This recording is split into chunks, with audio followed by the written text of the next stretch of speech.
투자해놓은 시간으로 이어가 보겠습니다. 이슈에 따라서 움직이는 종목군들 남은 오후장에 팔아야 할지 혹은 또 신규 접근 가능할지 이슈별로 종목별로 저희가 투자 전략 세워보도록 할게요. 오늘 저희가 다뤄볼 이슈들이 나와 있습니다. 먼저 중국 경기 부양에 따른 관련 수혜주들 오늘 가장 강한 수급이 쏠리고 있는데요.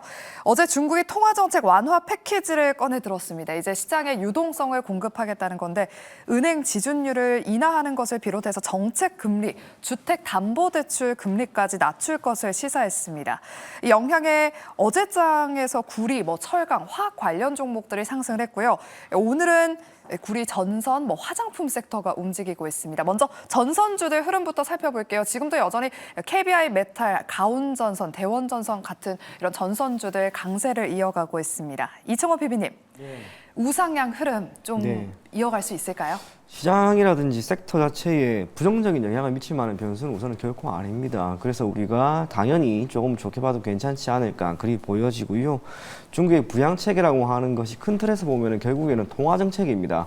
오늘 아침에도 이와 관련된 리포트가 참 많이 나오고 있는데 간접적이긴 하나 양적 완화의 성격을 가지고 있다는 것, 그리고 중국이 가지고 있는 경제와 주식, 특히 자산 시장을 조금이라도 회복시키기 위한 여러 가지 측면에서 이러한 정책이 나온 게 아닌가 그리 보여집니다. 핵심은 저는 개인적으로 부동산이라고 보입니다. 그도 그럴 것이 GDP의 25%가 지금 부동산인데 중국의 경우에는 어떻게든 이거를 회복을 시켜야 된다라는 평이 많고요. 수요의 측면에서보다는 역시나 공급의 측면에서는 조금 더 어필이 된다면 자연스럽게 그 안에 들어가는 내구 소비재라고 할 수 있는 철강이나 전선에 대한 수요는 필연적으로 늘어날 수밖에 없지 않을까 그리 보여집니다. 덕분에 관련된 섹터의 흐름 자체는 우리가 단기적으로 대략 어느 정도까지는 그래도 유효하다라고 하는 평가가 이어질 수는 있다 하더라도 이 두 섹터는 조금은 지금 차별화되는 게 있죠. 전선 같은 경우에는 단순하게 중국뿐만이 아니라 현재 미국이 지속적으로 유의미한 전선 교체 작업을 앞으로 시행이 될 전망이 이어지고 있습니다.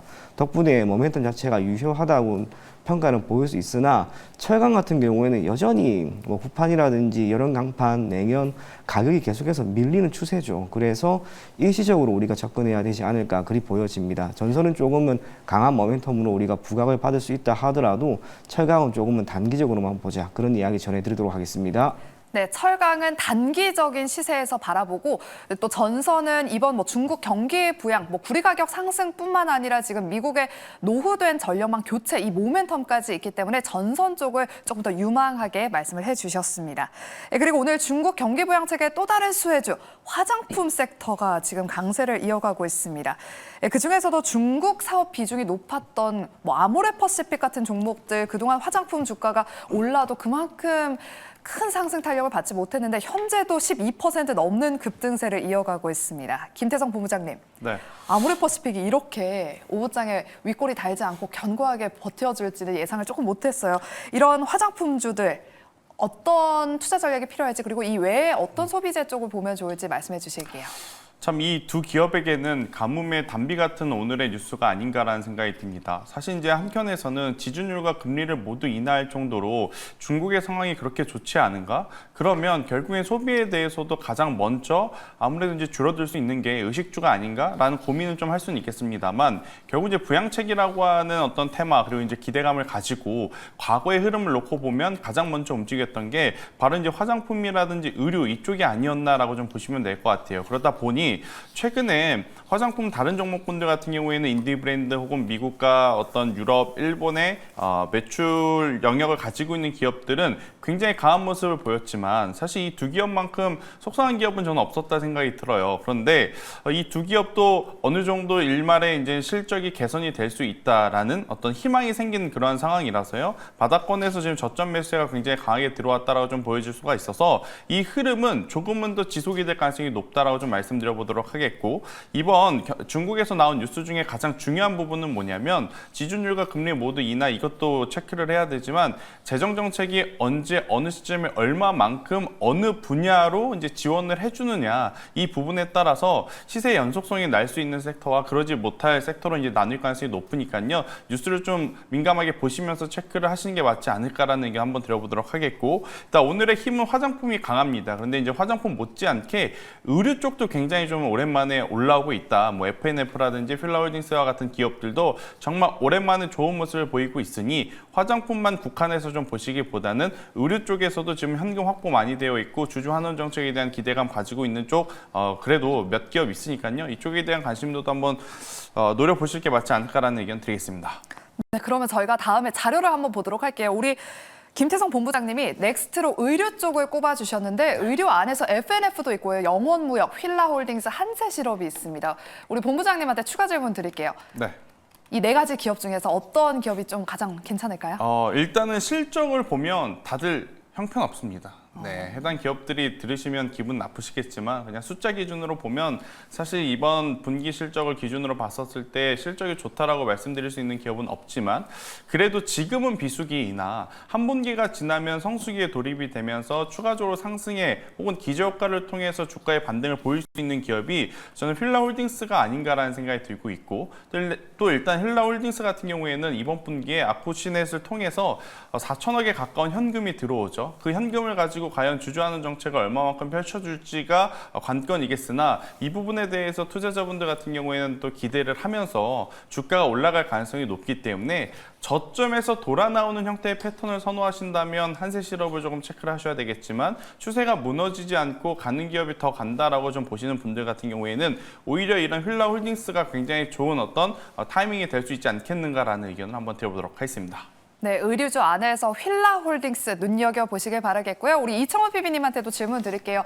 석유화학, 건설기계, 비철금속, 화장품, 단체관광, 엔터게임, 한한령 해제의 기대감까지 있는 군이고요. 조선주까지 의류도 마찬가지고 과연 어떤 후속주에 주목을 해봐야 될지 우리 이청호 PB님의 의견도 들어볼게요. 저는 단체 관광이고요. 저 중에 이쪽이요? 종목도 딱 하나 저는 파라다이스라는 느낌이 조금 듭니다. 이유가 오늘도 그랬지만 중국의 국가통계국의 자료를 최근에 저도 계속해서 쭉 살펴보고 있는데 지금 중국 같은 경우에는 소득을 기준으로 해서 층이 명확하게 나뉘어집니다. M자형 층이 나와요. 저소득층이 확 늘어나거나 그게 아니면 고소득층과 공고하게 중산층은 이미 지위를 유지하고 있는 층의 수가 더 늘어나고 있습니다.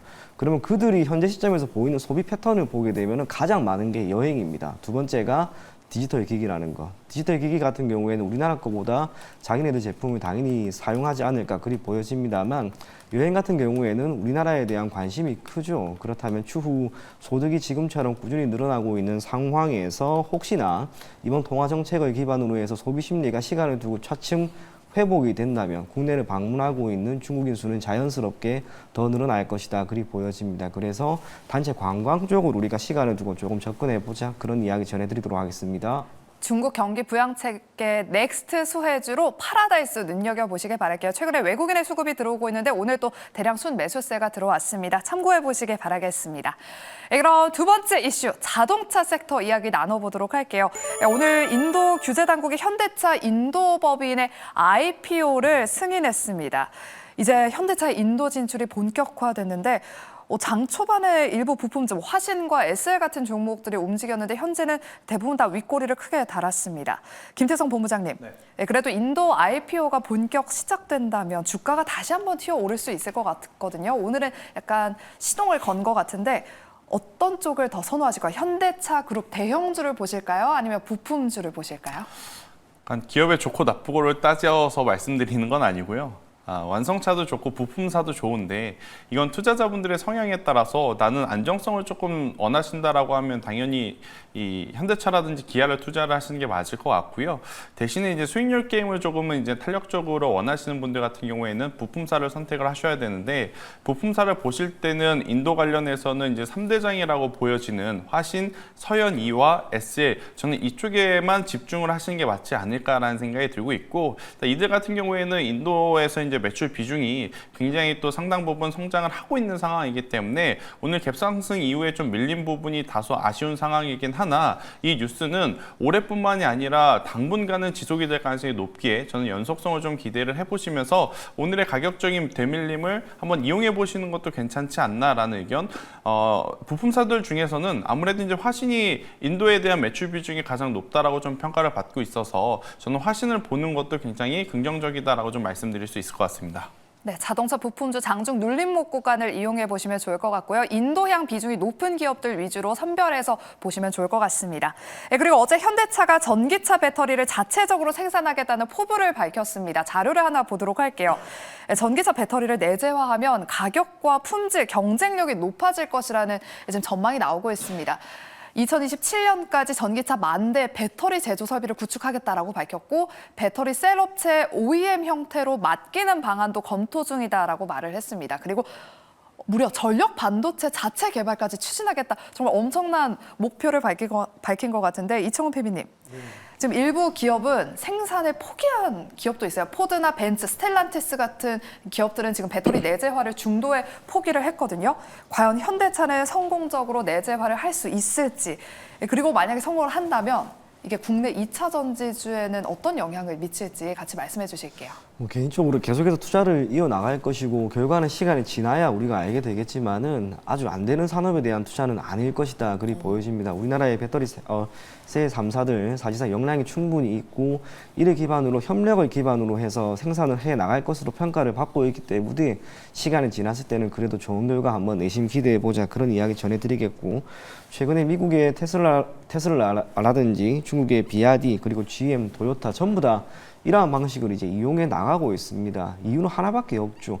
비용을 결국에는 줄이겠다는 것. 그러한 가운데 배터리에 대한 내재화가 전기차 시장의 성장과 함께 이루어진다면 자연스럽게 현대나 기아 같은 경우에는 추후에 실적이라고 하는 측면에서는 역시나 좋게 바라볼 수 있다라고 평가를 할 수가 있습니다. 아쉬운 게 있다면 2차 전지 전체적인 섹터인 그리고 배터리 셀 3사에게는 조금은 안 좋은 흐름을 보인다 하더라도 사실상 소재 기업들에게는 저는 오히려 이건 긍정적인 영향을 미칠 수 있을 만한 변수가 아닐까 그리 보여집니다. 뭐 양극재를 기반으로 하고 있는 에코프로나 에코프로 비행 같은 경우 해외 수출을 기반으로 해서 성장을 조금씩 해 나가고 있다 하더라도 지금 이게 당장 턴이 될 만한 여건이 보이지를 않습니다. 결국 공급처를 조금 더 확보해 나간다라고 하는 의미가 되는데 그렇다면 소재 기업들에게는 당연히 공급 확대에 따른 실적 개선으로 이어질 수밖에 없을 것이고 현대 같은 경우에는 국내에서 자체적으로 이러한 소재를 조달받을 수 있다라고 하는 것은 역시 비용을 더 줄일 수 있다는 것. 그래서 우리가 전체적으로는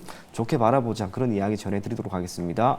네, 그럼 이어서 세 번째 이슈 반도체 섹터 짚어보겠습니다. 간밤 미증시 엔비디아 4%대로 급등 마감했고요. 장중 120달러 선을 탈환을 했습니다. 이런 분위기 속에서 국내 반도체 기업들도 분위기가 좋을 줄 알았는데 지금 뭐 GST나 펨트론, 워트 같은 이런 반도체 장비주를 제외하고는 대부분의 종목들 오전장보다는 약간 상승 탄력이 줄어들었습니다. 지금도 여전히 외국인의 삼성전자를 향한 매도세 폭탄은 멈추질 않고 있는데요. 김태성 본부장님, 네. 엔비디아는 올랐는데 삼성전자는 지금 이렇게 팔고 있어요. 반도체 투자 방향을 어떻게 잡아야 될지 헷갈리는데 남은 오후장에는 어떻게 좀 대응을 해볼까요? 장비주들은 그래도 오르고 있어요. 일단 9월달 추석 연휴를 전후로 해서 외국계 리포트들도 사실은 이렇다 할 방향성을 이제 잡아주지 못하는 상황이거든요. 이제 모건스탠리도 그렇고 JP 모건도 그렇고 각기 다른 이유를 들면서 우리나라 반도체 산업을 이제 바라보는 시각이 굉장히 크게 차이가 나고 있음을 한번 느낄 수 있던 상황이기 때문에 아마 지금 반도체 IT의 이제 투자 심리 자체가 굉장히 약할 수밖에 없다라고 좀 말씀드릴 수 있을 것 같아요. 더욱이 이제 반도체 IT가 조금 더 여기서 강한 모습을 보이려면 전제 조건이 하나 있죠. 바로 이제 현물 시장에서야 외국인의 수급이 받쳐줘야 하는데 지금 우리나라 코스피 지수의 외국인 수급을 보면 오늘도 여전히 매수가 아닌 매도세로 지금 잡히고 있다. 이렇게 좀 보시면 될 것 같습니다. 그래서 현물 시장에서의 외국인의 수급의 개선이 먼저 일어나야 반도체 IT 투톱의 강함의 연속성을 좀 기대해 볼 수 있지 않나라는 생각이 들고 있고 그렇지 않다면 반도체 소부장주들 안에서 테마 뉴스가 조금 나오거나 아니면 가격적인 메리트를 이용해서 수급이 붙는 종목 일부만 단기 반발세가 나올 수 있다. 이렇게 좀 정리해 드리면서 그럼 가장 중요한 타이밍은 저는 크게 두 가지라고 좀 볼 수 있을 것 같아요.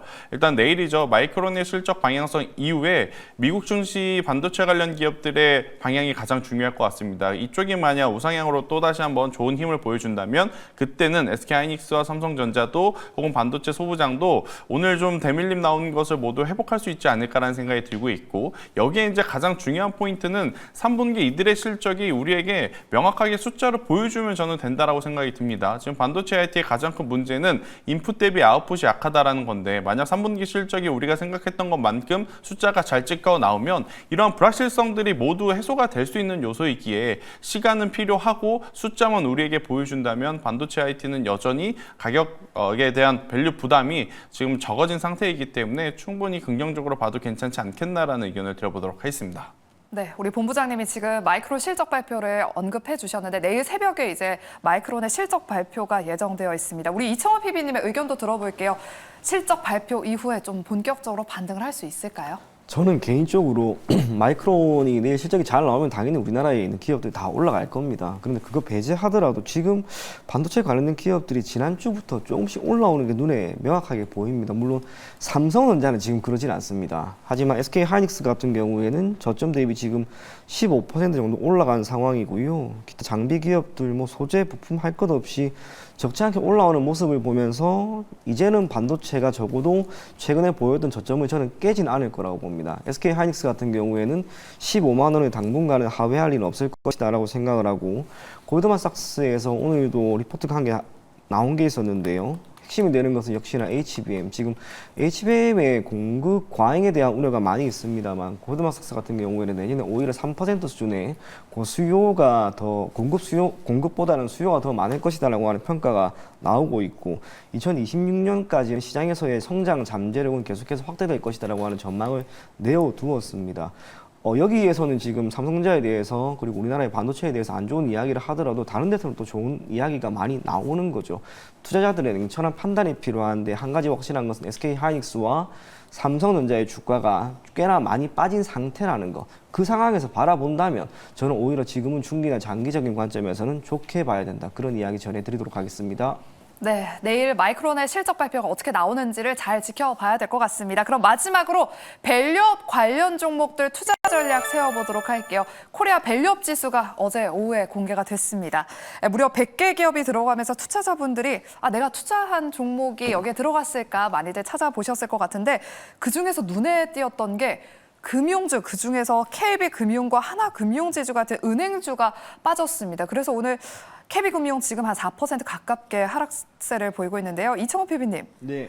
사실 은행주는 들어갈 줄 알았는데 이렇게 빠져서 참 의외였어요. 거기에다가 또 KT 같은 통신주도 제외가 됐는데, 남은 오후장에 밸류업 지수에서 이렇게 빠졌던 금융주들 네. 어떤 투자 전략이 필요할까요? 지금 팔아버려야 될까요? 저는 개인적으로 사자. 오늘도 사자? 예, 사자의 관점인데요. 오늘 오전에 증권사는 제가 기억이 안 납니다만 글을 한 개 봤는데, 지금 KB금융 같은 경우 8만 원 이하에서 못 산다라고 하는 것은 금융주에 대해서 사지 못한다는 것을 의미한다는 그런 글도 있었습니다. 사실상 아쉬움이 있죠. KB금융 같은 경우에는 본공시가 아닌 예고공시만 제출했다라고 하는 것. 그로 인해서 탈락을 했습니다. 신한지주나 우리금융지주 같은 경우에는 특례 편입인데, 한 가지 확실한 것은 지금 전부 다 빠지는 거죠. 일시적으로 모멘텀이 마무리되었기 때문에 세론이 나온다라고 하는 것으로 봐야 합니다. 하지만 이제 연말이 다가오는 시점에서 배당에 대한 기대감과 KB금융을 기반으로 하고 있는 금융섹터, 결국에는 연말쯤이 되면은 주가가 올라가는 경향이 적지 않게 있죠. 그 모든 것을 감안했을 때 오늘처럼 시장이 밀렸을 때는 우리가 매수의 관점으로 접근해보자, 그렇게 이야기 전해드리겠습니다. 네, 눌렸을 때 좀 금융주들은 접근을 해보자라는 의견 들어봤고요. 다음으로 우리 김태성 본부장님, 저 깜짝 놀랐던 게 은행주가 안 들어간 것도 놀랐는데 NC소프트, SM, JYP 같은 이런 성장주도 들어갔더라고요. 네, 그런 밸류업 지수에 포함됐기 때문에 이제 향후 패시브 자금이 유입될 수가 있잖아요. 수급 개선에 의한 주가 반등을 좀 기대해 볼 수 있을까요? 그러니까 수급 개선만 보면 안 될 것 같고요. 본업에서의 이제 성장성을 좀 지속적으로 보여줘야 NC소프트와 같은 기업들이 이제 우리가 믿고 투자할 수 있는 그러한 발판이 마련이 된다 생각이 들고 있고, 저는 PB님과 조금 다른 생각을 가지고 있어요. 그러니까 지금 관련주들이 포함이 돼도 떨어지고 포함이 안 돼도 지금 떨어진 상황인데, 포함이 안 돼서 떨어지는 종목군들은 비중을 확대를 하고, 오히려 포함이 되어 있는 종목군들 중에서 이제 떨어지는 종목은 천천히 매수를 하는 전략이 조금은 더 유효하지 않을까라는 생각이 들고 있고, 저는 개인적으로 전기전자 쪽에서 파크시스템즈라든지 리노공업처럼 굉장히 좋은 어떤 영업이익률을 가지고 있는 성장주에 조금 더 집중을 하는 게 오히려 수익률적인 측면에서는 더 도움이 되지 않을까라는 의견을 한번 드려보도록 하겠습니다. 네, 그럼 마지막으로 매수해 놓은 종목을 살펴보겠습니다. 저희가 참 많은 이슈들을 지금까지 다뤄봤는데, 이 안에서 우리가 지금 공략 가능한 매수해 놓은 종목 탑픽주는 무엇일지 먼저 우리 이청훈 PB님, 어떤 종목 남은 오후장에 좀 봐야 될까요? 네, 저는 KB금융입니다. 아까 사자라고 하셨잖아요. 네, 개인적으로 저는 어제 밀리는 거 보고 오늘 밀리는 거 보면서 최근에 KB금융이 이 정도 수준까지 이틀 동안 많이 빠진 적은 없었는데, 그렇다면 오히려 매수의 관점으로 접근해도 괜찮지 않을까 그리 보여지고요. 앞서 이야기한 것처럼 연말이 조금씩 다가오면 배당이라고 하는 것에 대한 기대감은 커지기 마련입니다. 배당은 투자보다는 확실한 수익이라는 점, 그래서 매력이 더욱 있다라고 보여지고요. KB금융 밑골이 지금 어느 정도 달고 올라오고 있는데 8만 원 이하라면 사실상 언제든지 괜찮다고 보입니다. 그래서 목표 가격은 대략 9만 원, 손절 가격은 7만 5천 원 제시해 드리겠습니다.